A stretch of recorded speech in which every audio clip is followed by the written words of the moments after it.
Hello students, welcome to Smart World, a school of complete education. Today's chapter is related to story of Gautam's quest, which is from English, chapter 23.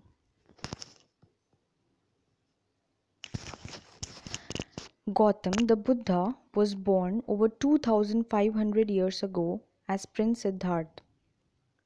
He was the son of a king, Raja Shuddhodana. He was born on the sacred day of Vaishak Purnima at Lumbini, situated near the city of Kapilvastu. 7 days after his birth, his mother Maya Devi passed away. It was prophesied at his birth that the infant would grow to be either a great Chakravarti, an emperor, or a sannyasi, a renunciate, who would bring comfort to thousands of lost souls. The king was determined to prevent his beloved son from renouncing the world. He sounded the prince will every imaginable luxury and comfort. It is said that the king had 3 magnificent palaces, one for each season of the year, and in the beautiful atmosphere of these royal mansions, Prince Siddhartha lived his scheduled protected life. In good time, the prince was married to one of the most beautiful girls of the realm, Princess Yashodhara, the daughter of Kolian king. Soon, a son Rahul was born to them. At the age of 29, Siddhartha went out to see his kingdom and to meet his subjects. He beheld what the Buddhist books call the 4 sighs, witness to the impermanence of the world. He saw an old man, a diseased man, a dead man, and a monk. And there entered into his heart a vision of Dukh, the world sorrow. What is the way out of the world sorrow? He asked himself repeatedly. The answerable question led him to renounce worldly life, leave his wife and son, and set out in the life.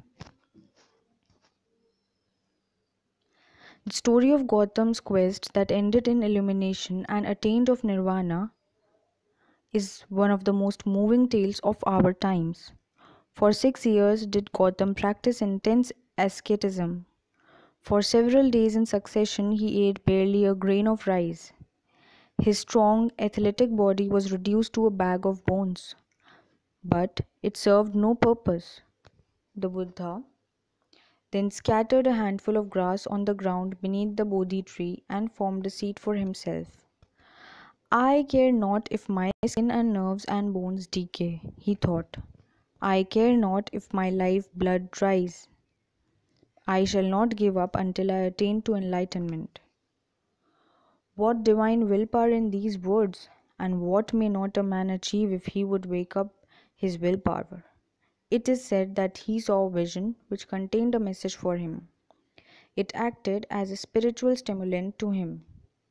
The words were,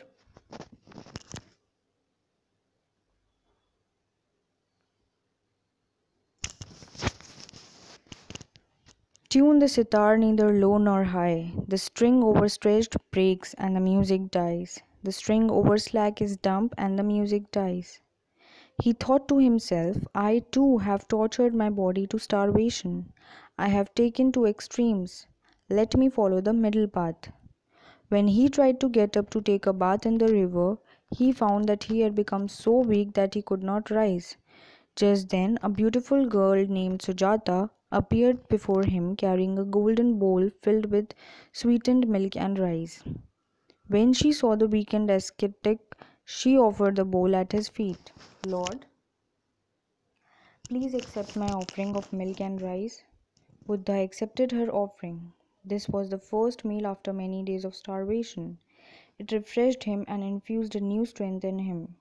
He realized that making the body suffer was not the way to enlightenment and truth.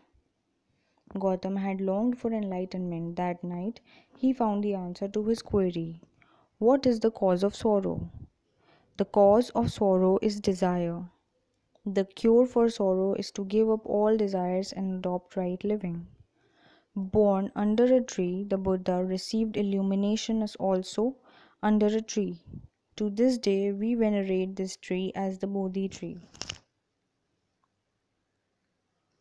Question number 1 says, complete the following sentences with reference to the passage. A.